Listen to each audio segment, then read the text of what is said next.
하나님을 사랑하시는 분들은 아멘 하시기 바랍니다. 주의 몸된 제자 재단 사랑하시는 분들도 아멘 하시기 바랍니다.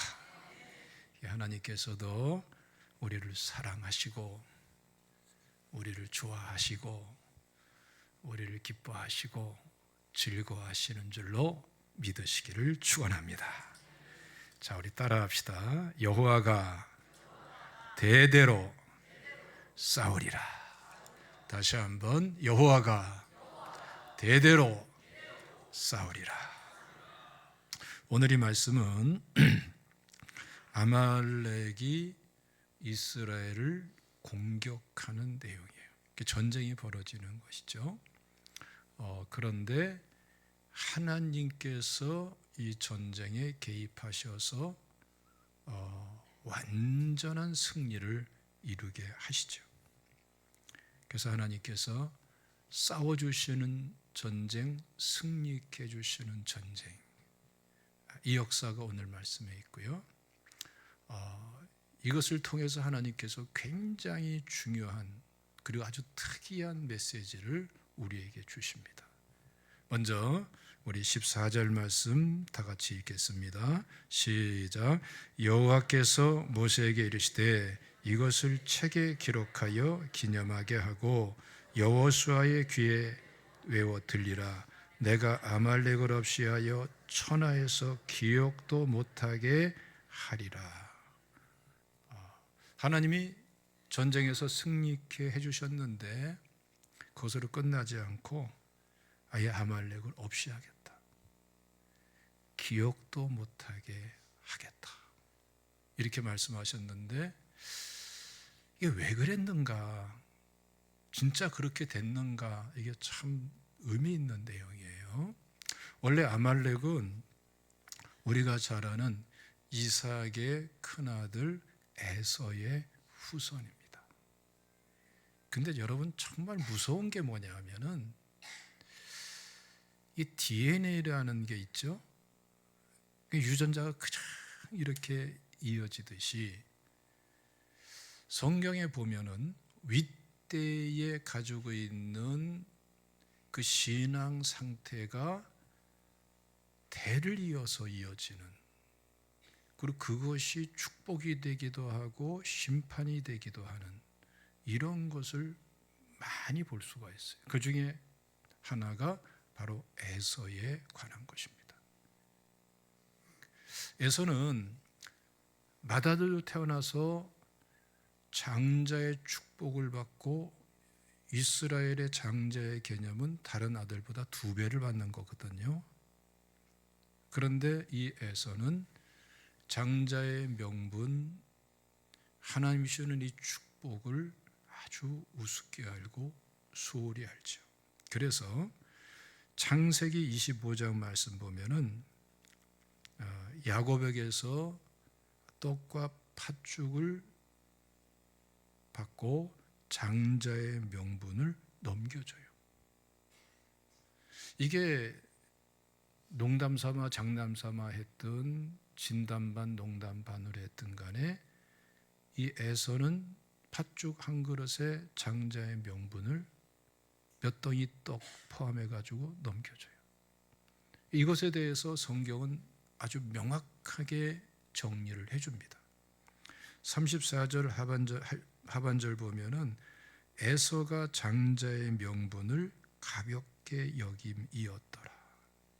이건 빠자라는 말인데 경멸하였다, 우습게 여겼다, 원래 이런 뜻을 가지고 있는 거예요. 그러니까 하나님이 주시는 영적인 가치를 우습게 알고 경멸하는 이러한 마음 속에 자세가 있었던 사람이 에서고, 그 결과 장자 명분을 팥죽 한 그릇에 파는 거예요. 근데 이게 여기서 끝나질 않고요. 계속해서 대를 이어서 이런 부정적인, 불신적인, 부정적인 영적인 것을 우습게 알고 경멸히 여기는 영적 가치를 그냥 짓밟아버리는 이러한 이러한 신앙 자세가 대를 이어서 계속 이어져요. 그걸 한번 우리 봅시다. 창세기 36장 12절을 한번 읽어보겠습니다. 다 같이 시작. 에서의 아들 엘리바스의 첩 딥나는 아말렉을 엘리바스에게서 낳았으니, 보세요. 에서의 아들 누구예요? 엘리바스. 또 그의 첩이 있어요. 그 이름은 딥나. 근데 그 딥나가 누구를 낳았어요? 아말렉. 그렇죠? 이렇게 이제 아말렉 후손이 쭉 에서의 계보를 잇는 거예요. 그런데 놀랍게도 이 아말렉에서 보여지는 특징이 뭐냐 하면은 에서가 가졌던 이 부정적인 태도, 불신적인 태도, 영적인 가치를 경멸히 여기고 그리고 우습게 여기는 이러한 이상한 불신적인 이러한 자세와 태도가 계속 이어져요. 근데 이게 어떻게 작용되냐 하면은 그것이 공격성을 지니게 돼요. 결국은 에서도 야곱을 그냥 죽이려고 했던 사람 아닙니까? 그것처럼 아말렉은 계속해서 이스라엘을 괴롭히고 못 살게 굴어요. 그것도 꼭 이스라엘이 힘들고 어려울 때면 뒤를 치면서 괴롭히는, 이게 바로 아말렉의 역사입니다. 그런데 그때마다 하나님께서 누구 편을 드시겠어요? 당연히 이스라엘의 편을 들지요. 그래서 이 아말렉은 이스라엘을 공격할 때마다 약화돼요. 또 공격하면 약화되고, 이 아말렉의 공격이 사사 시대에도 계속됐고 왕정 시대인 사울 시대 또 다윗의 때까지 이것이 이어지면서 이러한 이 에서의 부정적인 신앙 자세가 계속 이어지면서 공격적인 역할을 합니다. 그러다가 결국은 에스더 시대에, 여러분 하만이라는 사람을 기억하시죠? 하만이 누구냐면 아각의 후손인데 아각은 아말렉 사람이에요. 그러니까 이 하만이 이스라엘 사람들을 다 죽이려고 하다가 그게 하나님의 섭리로 뒤집어져 가지고 자기와 온 가족이 몰살당하죠. 사형을 당하죠. 이때로부터 아말렉의 역사는 끝나버려요. 그야말로 완전히 자취를 감춰버리고 기억하기도 없고 혈통을 찾아볼 수도 없는 그런 상태가 돼버려요. 다시 말하면 오늘 본문의 14절 말씀이 그대로 성취가 된 것이죠. 근데 이제 정말 특이한 것이 뭐냐 하면은 16절 말씀과 연결되면은 굉장히 특이합니다. 한번 우리 16절 말씀을 읽어보겠습니다. 시작. 이르되 여호와께서 맹세하시기를 여호와가 아말렉과 더불어 대대에 싸우리라 하셨다 하였더라. 그러니까 이 아말렉과의 전쟁은 굉장히 특이한 전쟁이에요. 이스라엘 백성들이 여호수아를 중심으로 해서 나가서 싸운 건 전쟁인 것은 맞지만 하나님이 대신 싸워주고 이겨주신 전쟁이고, 그리고 사실은 여기서 전쟁이 끝난 거예요. 그리고 더 나아가서 이 아말렉은 그야말로 기억도 못할 정도로 혈통이 끊겨버려요. 이건 굉장히 특징 있는 전쟁인데, 근데 한술 더 떠서 여기에 멈추지 않고 이 아말렉과의 전쟁에 대해서 16절에서는 특이하게 말씀하죠. 여호와께서 아말렉과 다 끝난 전쟁인데 대대로 싸우리라. 우리 쉽게 말하면 주님 오실 날까지 싸워주신다는 거예요. 끝났는데 근데 끝나지 않는 전쟁이라는 이러한 특성을 나타내고 있는 게 이 아말렉과의 전쟁인 거예요. 자, 그럼 뭐가 끝났고 뭐가 안 끝났을까요? 끝난 거는 명확하죠. 아말렉의 혈통은 다 끝났어요. 대가 이어지지도 않고 어디 있는지 찾지도 어려울 정도가 돼버렸어요. 그런데 끝나지 않은 건 뭘까요? 끝나지 않은 전쟁은 아말렉이 가지고 있었던 그 에서의 부정적인 영성, 하나님의 영적인 가치를 경멸하고 우습게 여기는 이러한 자세, 이러한 태도, 그러한 행동, 이러한 이 영적인 싸움은 끝나지가 않은 거예요.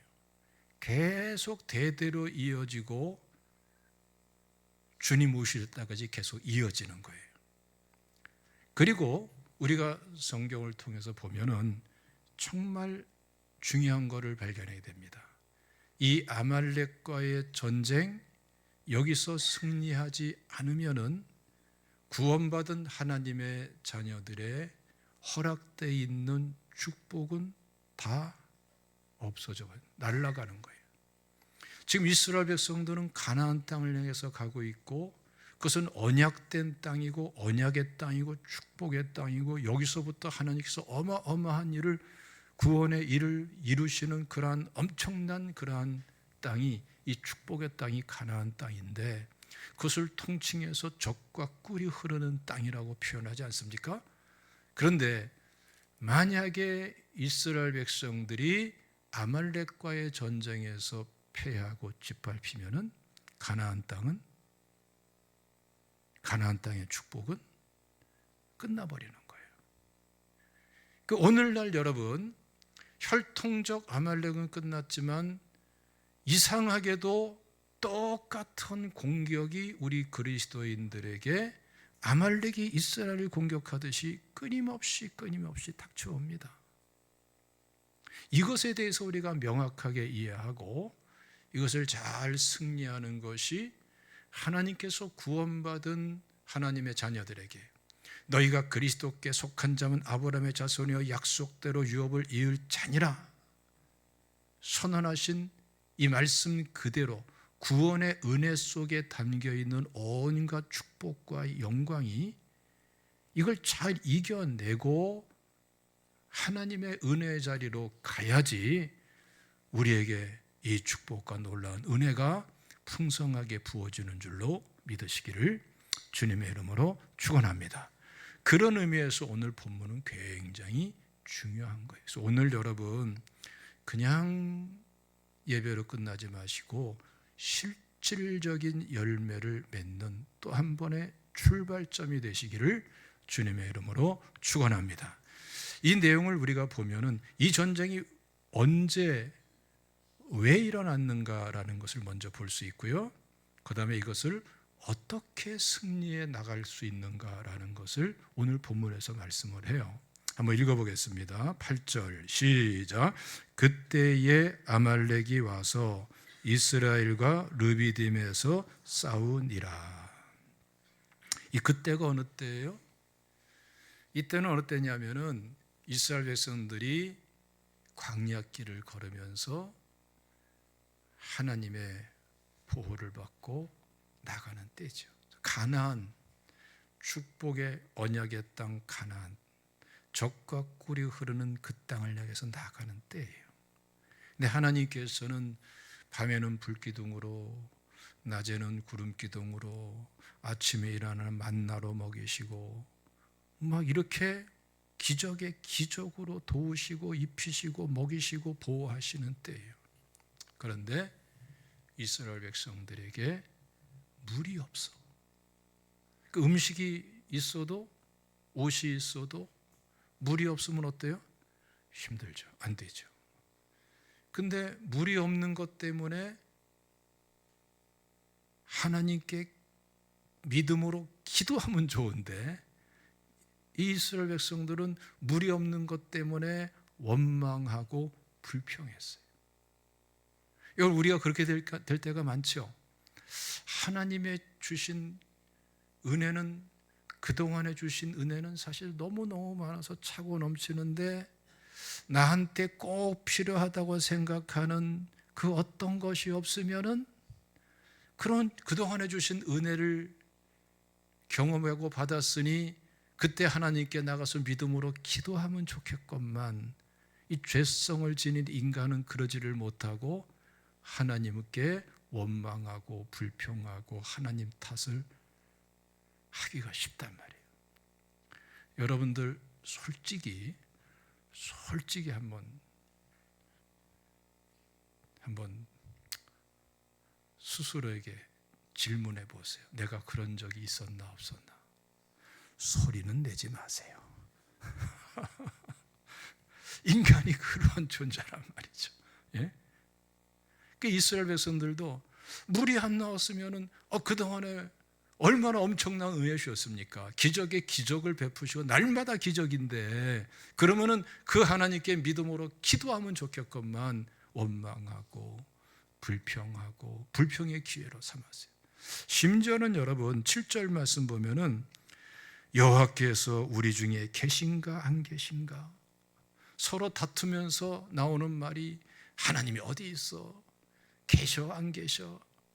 하나님을 시험하는 이런 소리를 쏟아놓게 되는 거예요. 예.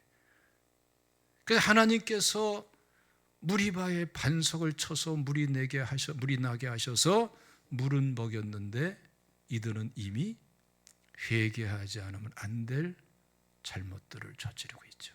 하나됨도 깨지고 약화돼 있고 은혜는 쏟아버렸고, 자, 물은 먹었는데 은혜는 다 쏟아버린 이러한 때에 바로 그때에 누가 쳐들어와요? 아말렉이 쳐들어오는 거예요. 그러니까 아말렉은 이러한 때에 오는 거예요. 할렐루야. 그 아말렉은 믿음이 충만하고 성령이 충만하고 지혜가 이럴 때 오는 게 아니고 성령 충만이 깨지고 받은 은혜 다 쏟아버리고 별것도 아닌데 그것 때문에 그냥 낙심하고 불평하고 하나됨을 깨뜨리고 자기가 한 것 때문에 더 낙심되고, 바로 이때에 아말렉이 들어오는데 아말렉은 어떤 존재라고요? 지금 보기에는 전쟁이지만 그 이면에는 뭐예요?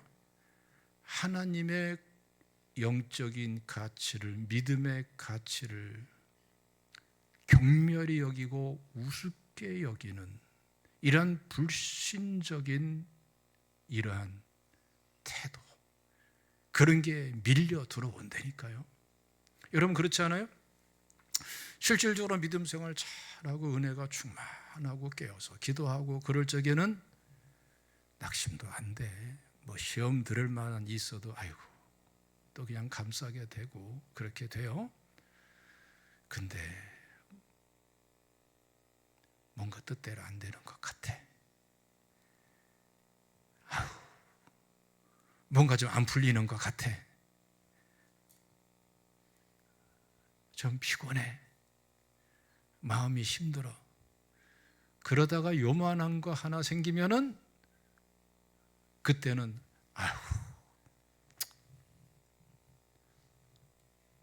다 쓸데없어. 나 이제 신앙생활 그만할래. 배짱 아닌 배짱을 부린다니까. 예?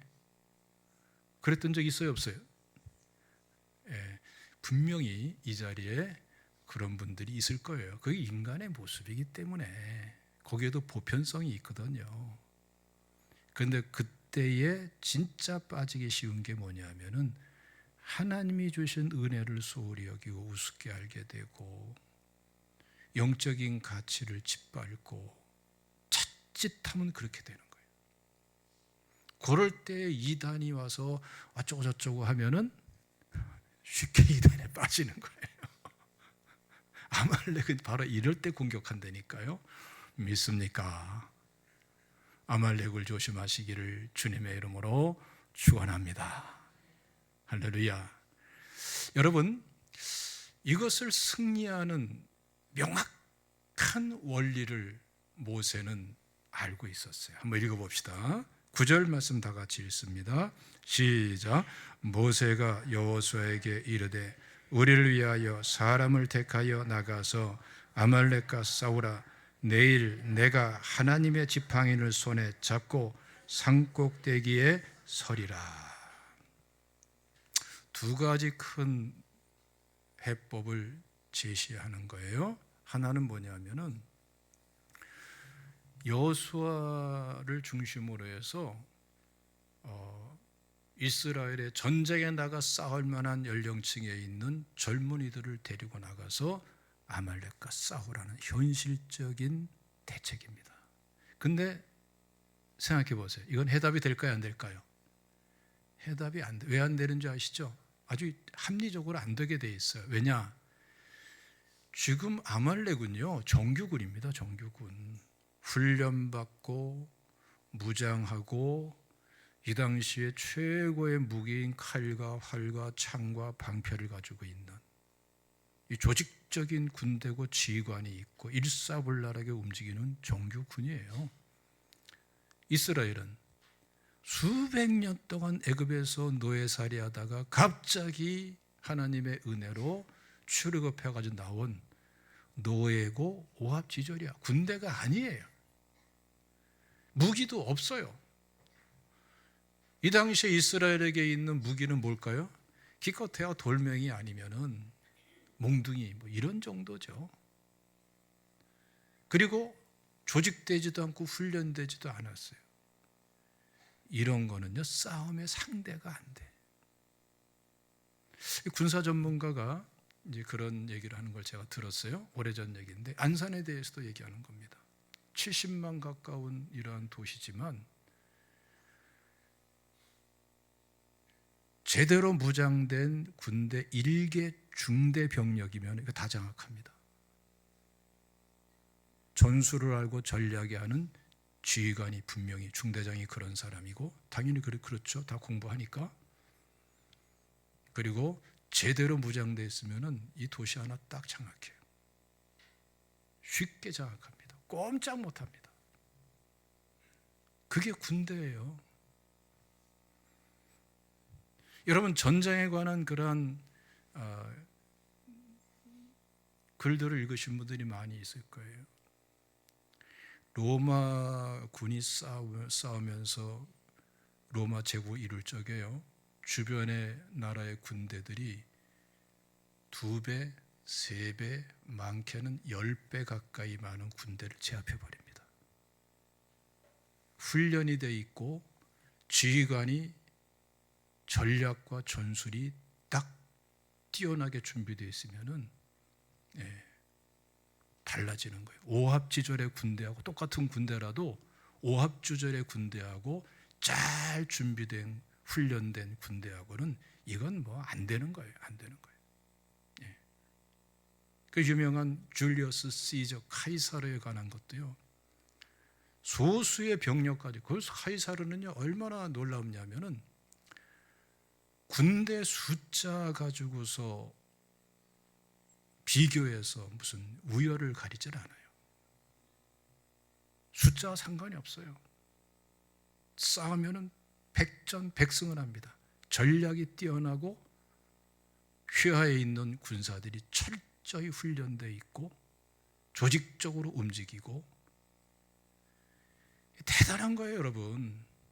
그러니까 아말렉과 노예살이 하다가 출애굽한 이스라엘의 젊은이들하고는 전쟁 자체가 안 되게 돼 있어요. 그러나 할 수 있는 방안이 없기에 최선의 방안을 삼고 가는 것이죠. 영적 전쟁의 첫 번째 조건이 뭔지 아십니까? 자기가 할 수 있는 최선의 노력을 하는 거예요. 현실적인 대안을 세워나가는 거예요. 이 아말렉의 전쟁이라면 여기에 대해서 최선의 해야 될 노력이 무엇인가? 두 번째로는 뭐냐 하면은 모세가 이렇게 말하죠. 내가 지팡이를 들고 산꼭대기에 올라가서 서리라. 이게 굉장히 중요한 말이에요. 여러분 모세가 왜 지팡이를 들고 간다고 그랬을까요? 모세는 늘 지팡이를 가지고 다녔어요. 적어도 애굽의 궁에서 나와서 광야 생활, 목동 생활을 40 이후부터는 120세까지 이르기까지는 지팡이를 가지고 다녔어요. 근데 가지고 다녀서 의미가 있기도 하지만 모세에게 있어서 지팡이는 특별한 의미가 있어요. 하나님께서 80이 된 모세를 광야 목동 생활 40년 생활을 접고 출애굽을 시킬 지도자로 부르실 때에 모세는 두려워하죠. 아이고 하나님, 나는 자격이 없습니다. 아이고 하나님, 나는 말이 둔한 사람입니다. 이 말이 둔한 게 무슨 뜻일까? 성경에는 그렇게만 표현되어 있는데 뭐 혀가 뻣뻣해서 그런가 뭐 이런 식으로 생각할 수 있는데 좀 경험해 보신 분들은 아실 거예요. 아무리 언어가 능통하게 외국어가 됐다 하더라도 환경이 딱 바뀌어가지고 몇 년 있으면은요, 적응하려면은 일주일 정도, 며칠, 최소한 일주일 가까이 돼야 말이 제대로 되기 시작해요. 갑자기 안 돼요. 근데 모세는 40년 동안 목동하면서 애굽의 언어를 사용한 사람이 아니라고요. 그러니까 말이 자신이 없지. 그러니까 아론을 통해 가지고 하나님의 말씀을 전하도록 하시는 거예요. 모세에게 말씀을 주시고 모세는 아론에게 말하도록 하고 설명해 주고 아론은 유창한 애굽말로 전하고, 그렇게 되는 것을 볼 수가 있어요. 근데 하나님께서 이러한 모세가 자신 없어 할 때에 네 손에 들고 있는 지팡이를 땅에 던져라. 던졌더니 뭐가 됐어요? 뱀이 돼버려. 저 뱀의 꼬리를 잡아라. 잡았더니 뭐가 됐어요? 지팡이가 됐어요. 너 애굽 왕 바로 앞에 가서 네 손에 들고 있는 지팡이를 던져라. 그리고 잡아라. 뱀이 되고 지팡이가 되고, 이것을 통해서 하나님께서 너를 부르신 표징으로 삼을 것이다. 그러니까 모세에게 있어서 지팡이는 특별한 의미가 있는데 하나님이 부르심에 대한 표징, 하나님의 이적과 기적의 표징으로서 손에 들려지게 된 거예요. 그때부터는. 뿐만 아니라 홍해가 가로막혀 있을 때 뒤에서는 애굽 군대가 죽이려고 또 다시 또 노예로 사로잡으려고, 그 과정 속에 많은 그러한 불행한 일이 벌어지고 죽임당하고 별일이 다 있겠죠. 백성들이 두려움에 떨고 어쩔 줄 몰라서 당혹스러워하고 있는데 그 상황에서 하나님께 모세는 기도합니다. 하나님께서 뭐라고 그러시죠? 네 손에 들고 있는 지팡이를 들어서 홍해를 가리키라. 손을 들어서 지팡이로 홍해를 가리키니까 그 홍해가 쫙 갈라지는 거예요. 야, 속이 후련하죠? 그렇죠? 그러니까 여러분, 이 지팡이는 모세에게 있어서 하나님께서 역사하신 경험이 함께 나눠져 있는, 그 응축되어 있는 하나님께 대한 고백과 간증이 상징으로서 남아있는, 이게 바로 지팡이라고요. 하나님은 모세를 들었었지만 지팡이를 통해서 역사하시는 일이 많았기 때문에 모세에게 있어서는 하나님의 개입하심, 하나님께 대한 체험, 경험, 간증, 지금 이것에 대해서 뚜렷한 믿음의 자세를 가지고 하나님은 지난날에도 그렇게 기적을 베푸셨으니 저 이길 수 없는 아말렉과의 이 전쟁에서도 승리케 하시되 하나님의 능력으로 개입하심으로 승리케 하신다. 이 믿음을 가지고 산꼭대기로 올라가겠다는 거예요. 그리고 산꼭대기에 서겠다고 그러는 거예요. 근데 실제로 보면은 모세가 어떻게 하죠? 산꼭대기에서 서 있기만 한 것이 아니라 지팡이 든 손을 위로 올리고 하나님께 사실은 기도하죠. 그러니까 여러분, 우리 기도 방법하고 이스라엘의 기도 방법하고 틀려요. 문화의 차이가 큽니다. 우리는 어떻게 기도하죠? 주로 앉아서. 좀 괜찮게, 또 건강이 괜찮고 무릎이 괜찮은 분들은 무릎 꿇고도 기도하고, 또 손은 어떻게 해요? 손을 모아서 기도하고 간절히 기도하고 주여 기도를 하는데, 원래 이스라엘 백성들은 그러지 않아요. 뭐 고대 사회 이런 의자도 귀합니다만은 다 떠나서 그들은 주로 서서 기도해요. 지금도 이스라엘 백성들은 회당에서 기도할 때에 서서, 이스라엘의 통곡의 벽 현장을 보고 오신 분들도 동일하게 말하더라고요. 서서 기도하는 거예요. 그리고 하나님께 손을 들고 기도하고. 이거는 여러분 진리의 문제가 아니라 문화의 문제예요. 예? 우리도 손 들고 기도할 수 있어요. 저도 가끔 그렇게 기도합니다. 지금 여기서 모세가 산꼭대기에 올라가서 지팡이를 들고 서리라 했는데 실제 행동은 어떻죠? 손을 들고. 그러니까 기도하는 거예요. 기도. 그러니까 아말렉과의 전쟁에서 승리하는 비결은 우리가 노력은 하지만 노력만 가지고가 안 된다. 우리의 작고 큰 노력을 들어 쓰셔서 승리케 해주시는 하나님의 도움이 있어야 된다. 이 믿음을 여기서 가르쳐주고 있는 거예요. 그래서 사랑하는 성도 여러분, 하나님 앞에서 분명히 마음을 정하시길 바랍니다.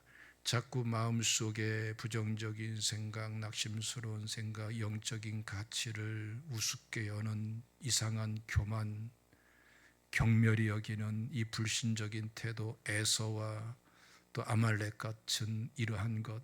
제 아말렉은 어떻습니까? 요즘에 이단과 똑같아 하는 짓이. 믿는 사람 실족시키고, 교회를 자꾸 혼란하게 하고, 교회를 무너뜨리려고 하고. 희한하죠? 왜 그러죠? 예? 이게 이제 죄의 권세고 마귀의 권세예요. 제가 지난 주간에 참 뜻밖의 일을 한번 경험했어요. 보니까 소포로 책이 하나 와 있는 거예요. 그래서 내가 주문한 책인가? 내가 주문한 책이 몇 권 있으니까 주문한 책도 와 있고, 또 하나 뜯어보니까 내가 주문하지 않은 책이 와 있어요. 거기에 표지에 뭐라고 써 있냐면은 한국 교회는 회개하고 재림 예수를 영접하라, 이렇게 써 있어요. 그리고 재림 예수 사진도 있더라고. 그 재림 예수님이 이스라엘 사람이 아니고 한국 사람이더라고요. 예. 그래서 원래 예수님은 이스라엘에 태어났는데 한국 사람이더라고요. 예. 넥타이도 딱 매고, 예? 또 사진의 각도도 정면이 아니고 딱 비껴가지고. 예. 그런데 그 재림 예수께서 잠깐 보니까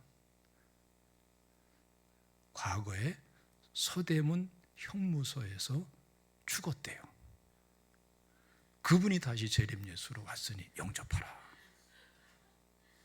이러한 사람들을 가르쳐서 전문 용어로 뭐라고 하냐면은 또라이, 그렇게 말하는 거예요. 근데 무서운 게 뭐냐면 이 또라이들을 추종하는 사람들이 생긴다니까. 거기 보니까 전화번호가 전국적으로 다 세보진 않았는데 전국적으로 한 10개 이상 돼요. 지방별로. 예? 이 또라이인데 또라이를 추종하는 사람들이 생긴다니까 희한한 일이죠. 그게 바로 죄의 권세고 마귀의 역사예요. 이단의 특징은요, 참 희한하죠. 일률적으로 이단 교주가 꼭 하나님의 자리에 올라가. 성부 하나님이 되든 성자 하나님이 되든 성령 예수님이 되든 그 선에까지 올라가야 직성이 풀리는 모양이에요. 통일교회 문선명 씨도 어떻죠? 사실은 자기가 하나님인 거예요. 하나님의 교회도 마찬가지죠. 자기가 하나님이고 그 하나님이 죽으니까 자기 부인이 하나님이라서 이제는 어머니 하나님이래. 뭐 이런 데가 있어. 그런데도 추종자들이 생겨나. 희한하지 않아요? 그럼 신천지는 자기가 성령 하나님이라는 거예요. 보혜사라는 거예요. 그러니까 이단들의 공통된 특징은 자기가 하나님의 자리에 올라간다니까요. 이게 오늘날만 그런 게 아니라 여러분 교회사 2000년 속에서 이단이 얼마나 많았겠어요. 공통된 특징이 뭐냐면 하나님의 자리를 흔들어 버려요. 쥐가 쓰려고 그래요. 이게 뭐지요? 이게 바로 마귀의 역사고 죄의 권세예요. 그래서 여러분 우리가 하나님 앞에서 잘 생각할 게 뭐냐 하면은 믿음 관리를 잘해야 되는 거예요. 철저하게 말씀에 기초한 믿음. 믿습니까? 믿음 관리를 잘해야 돼요. 이 믿음이 무너지면은 어느새 죄가 지배하게 되고 마귀가 지배하게 되고 구원의 은혜 속에 담겨 있는 축복은 물 건너가게 되는 거예요. 불행한 폐가 망신의 길이 열리게 되는 거예요. 여러분 이단에 빠진 사람 치고 잘된 사람 봤어요? 그 사람들은 무서운 공포 속에 사는 거예요. 자들은 뭐 좋다 그러지만 그거는 표면적으로 자기들이 표현하는 거고 그 속 깊숙이는 저 교주가 가르친 가르침대로 따르지 않으면은 무서운 지옥 형벌을 받는다. 그 두려움이 있는 거예요. 그러니까 이단은 일사불란하게 움직이는 거예요. 좋은 게 아니에요. 할렐루야. 예. 그래서 구원의 확신이 중요한 줄로 믿으시기를 축원합니다. 주의 진정한 복음이 종교개혁 때부터 지금 내려온 신앙이 중요한 줄로 믿으시기를 축원합니다. 할렐루야. 여러분 희한하죠? 보면 이단에도 똑똑한 사람이 많아요. 많이 배운 사람도 많고 돈 있는 사람도 많고 사회적인 스펙이 좋은 사람도 많고 그런데 어떻게 저렇게 말도 안 되는 소리를 믿고 따르고 추종하는가 이해가 안 되죠. 그게 바로 죄와 마귀의 역사고 영적인 문제예요. 그거는. 아유 나는 똑똑하니까 그런 거 안 통해요. 제가 하나 물어볼게요. 한번 스스로 한번 대답을 해보세요. 타락 전에 아담과 하와가 똑똑하겠어요? 지금 내가 똑똑하겠어요? 여러분 자신을 얘기하는 거 여러분이 똑똑하겠어요?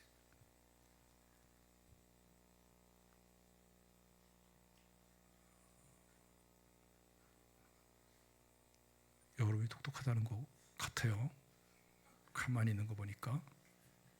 예? 더 구체적으로 여러분들의 IQ가 높겠어요? 아담과 하와 타락 전에 아담과 하와의 IQ가 높겠어요? 예? 아담과 하와가 높죠. 왜냐하면은 죄가 없는 상태, 죄라고는 없었던 상태. 그 아담과 하와의 지능을 우리가 엿볼 수 있는 말씀이 있죠. 이 아담과 하와는 시도 잘 졌어요. 이는 내 뼈 중에 뼈요 살 중에 살이로다. 그 내용을 가만히 보면 말이죠. 제가 흥미로워서 원문을 쭉 보니까 아주 이게 대단한 시더라고요. 인류 최초의 시. 인류 최초의 시인은 아담이었어요. 할렐루야. 죄가 떠나면 시가 나오는 줄로 믿으시기를 축원합니다. 할렐루야. 근데 여러분 하나님께서 아담에게 그 짐승들이 쫙 지나가게 하면서 이름을 짓게 하시죠. 근데 아담이 그 각 창조된 그 짐승들의 본질을 탁탁탁탁탁 꿰뚫어 보면서 이름을 쫙 짓는다고요. 10개, 100개 뭐 이런 거는 지을 수 있지. 그런데 자꾸 숫자가 많아지면 힘들어. 똑같은 이름 또 나오겠죠. 제가 찾아보니까 말이죠. 지구상의 동물의 수를 찾아보니까 곤충이 1경마리래.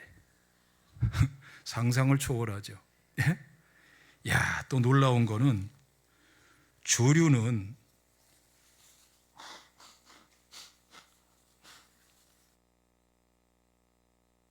얼핏 생각하면 몇백 마리 될 것 같은데 그게 아니고 연구된 게 4,280억 마리래요. 조류가. 어마어마한 거죠. 어류는 3조 3천억 마리. 억 종류. 포유류. 그러니까 젖먹이 짐승들이에요. 1300억. 이거 상상을 초월해. 상상을 초월해. 이거 다 이름을 짓는다니까. 지을 수 있어요? 아담은 똑똑했다니까요. 그런데 여러분, 부정적인 자세가 딱 들어가니까 자기 스스로 선악과를 따먹고 타락하고 죄의 종이 되고 마귀의 종이 돼요. 이게 무서운 거예요. 그러니까 뱀과 대화를 나누는 게 문제예요. 여러분들 제발 죄 짓는 사람과 대화 나누지 마세요. 이단과 대화 나누지 마세요. 이단과는 인사도 하지 말라는 게 괜히 그러는 게 아니야. 뱀을 생각하면 알게 되죠. 뱀과 대화 나누다가 유도신문에 넘어가는 거예요. 하나님이 진짜 이 동산 안에 있는 모든 실과를 다 먹지 말라고 그랬어. 아니야. 동산 중앙에 있는 저 나무는 먹지 말라고 그랬어. 저 열매를 먹지 말라고 그랬어. 저 열매를 먹으면 죽는다는 거예요. 아니야. 죽을까 하노라 그랬어. 하나님 뭐라고 말씀하셨죠? 우리 성경에 정령 죽으리라. 원문에는 죽는다는 말이 히브리 어법이 그래요. 죽는다는 말이 2번 반복되면서 반드시 죽는다를 강조하는 거거든요. 반드시 죽는다. 근데 하와는 뱀의 유도신문에 넘어가서 죽을까 하노라. 말씀이 가감되고 왜곡되면서 어느새 틈이 생기고 그 틈 속에서 저희가 생각지도 않은 마음이 들어오면서 선악과를 보니까 먹음직하고 보암직하고 먹으면 지혜롭게 할 만큼 탐스럽게 보이니까 지가 따서 스스로 따서 먹는 거예요. 이게 무서운 거예요. 그래서 여러분, 하나님 앞에서 자기 자신의 관리를 잘해야 돼요. 믿음 관리하시고 깨어서 기도하세요. 말씀대로 사세요. 기도하면서 순간순간 하나님이 깨닫게 주신 대로 그대로 믿음으로 순복하며 나가는 믿음 생활이 축복되게 하나님의 은혜를 받는 생활인 줄로 믿으시기를 축원합니다. 할렐루야. 그리고 내가 그냥 자칫해가지고 오늘 본문에 나오는 이스라엘 백성들처럼 낙심하고 분란되고 하나됨이 깨지고 좌절돼서 원망하고 이러한 자리까지 갔으면은 회복할 수 있고 승리할 수 있는 길은 딱 한 가지예요. 최선의 노력을 하되 지금 모세가 말한 것처럼 함께 기도하셔야 돼요. 기도해야 하나님께서 아말렉 같은 이런 영적인 전쟁에서 승리하고 치유되고 회복되고 오히려 축복의 자리로 이끌어 주시는 줄로 믿으시기를 축원합니다. 그러므로 여러분, 하나님 앞에서 기도에 힘쓰세요. 또 이 말씀을 들으면은 그래, 목사님이 기도하셔야 돼. 장로님들이 그 기도를 도우셔야 돼. 그래서 목사님과 장로님들은 매주 좀 기도원 좀 올라가고 산에 좀 올라가고 산꼭대기에 서야 돼. 이런 생각 하기가 쉬운데 당연히 저하고 장로님들은 기도해야죠. 그렇죠? 당연히 그건 당연한 거고, 여러분 거기에 끝나지 말고 각 셀과 각 기관은 기관장님들을 중심으로 해서 여러분 서로 기도를 도우면서 자꾸 믿음을 세워나가고 자꾸 축복의 영역을 넓혀가시기를 주님의 이름으로 축원합니다. 기도하겠습니다. 감사하신 하나님,